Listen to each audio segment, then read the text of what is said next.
జూబ్లీహిల్స్ ఎన్నికపై కాంగ్రెస్ కసరత్తు మొదలుపెట్టిందా?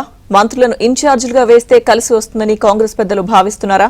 సైలెంట్ గా ఉంటున్న కార్పొరేషన్ చైర్మన్లను జూబ్లీహిల్స్ ఎన్నికల సమరంలోకి దించనున్నారా? కొత్త పేర్లతో కాంగ్రెస్ సర్వే చేయిస్తోందా?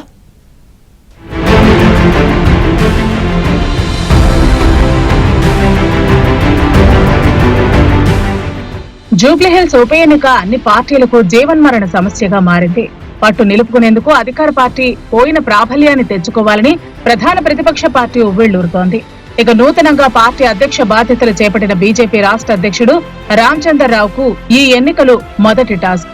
దీంతో 3 ప్రధాన పార్టీలు ఈ ఎన్నికలపై ఫోకస్ పెంచాయి.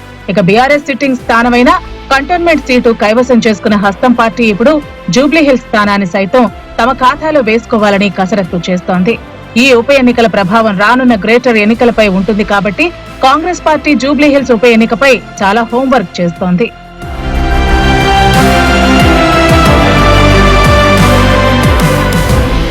అధికార పార్టీ నుంచి పోటీ చేసేందుకు చాలా మంది అభ్యర్థులు సిద్ధపడుతున్నారు. ఇక అభ్యర్థి ఎంపిక కూడా కాంగ్రెస్ పార్టీకి సవాలుగా మారింది. మొన్నటి అసెంబ్లీ ఎన్నికల్లో స్వల్ప తేడాతో ఓడిపోయిన అజరుద్దీన్ తనకి అవకాశం ఇస్తే ఈసారి గెలుస్తానని పార్టీ దృష్టికి తీసుకెళ్లారు. ఇక పార్టీ మైనార్టీ నేత ఫిరోజ్ ఖాన్ తాను జూబ్లీహిల్స్ ఎన్నికల్లో పోటీ చేయడానికి అర్హుడినని ప్రకటించుకున్నాడు.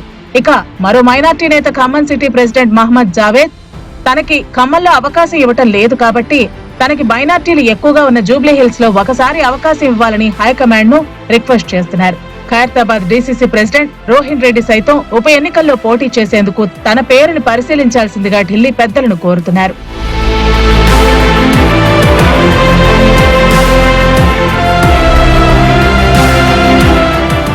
ప్రస్తుతం టికెట్ అడుగుతున్న ఆశావహులతో పాటు కాంగ్రెస్ పెద్దలు మరికొందరి పేర్లను పరిశీలిస్తున్నారు. స్థానికతను దృష్టిలో పెట్టుకుని అభ్యర్థి ఎంపిక చేయాలని కాంగ్రెస్ ఆలోచిస్తోంది. ఇప్పటికే 2 సర్వేలు చేయించిన కాంగ్రెస్ నేతలు తాజాగా కొందరి పేర్లతో మరోసారి సర్వే చేయమని ఒక ప్రైవేట్ సంస్థను కోరింది. ఇప్పటికే ఉన్న ఆశావహులతో పాటు నవీన్ యాదవ్, బొంతు రామ్మోహన్, బాబా ఫసయుద్దీన్, టీఆర్ రెడ్డిలతో పాటు మరో 2 పేర్లను సర్వే చేయించనున్నారు. గెలుపు గుర్రాలకే టికెట్ ఇవ్వాలని భావించిన కాంగ్రెస్ పార్టీ అందుకోసం సర్వేలను చేయించి నిర్ణయం తీసుకోవాలని భావిస్తున్నారు.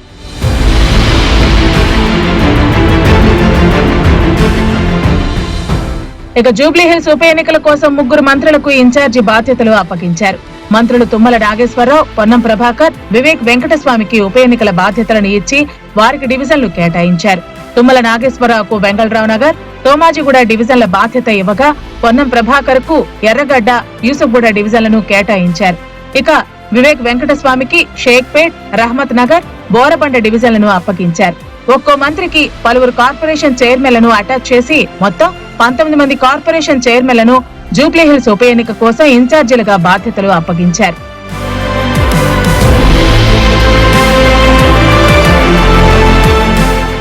పీసీసీ చీఫ్ గా మహేష్ కుమార్ గౌడ్ ఇన్ఛార్జిగా మీనాక్షి నటరాజన్ ఎదుర్కొననున్న తొలి ఎన్నికలు ఇవే కావడంతో ఈ ఉప ఎన్నికను 2 నేతలు ప్రతిష్టాత్మకంగా తీసుకున్నారు.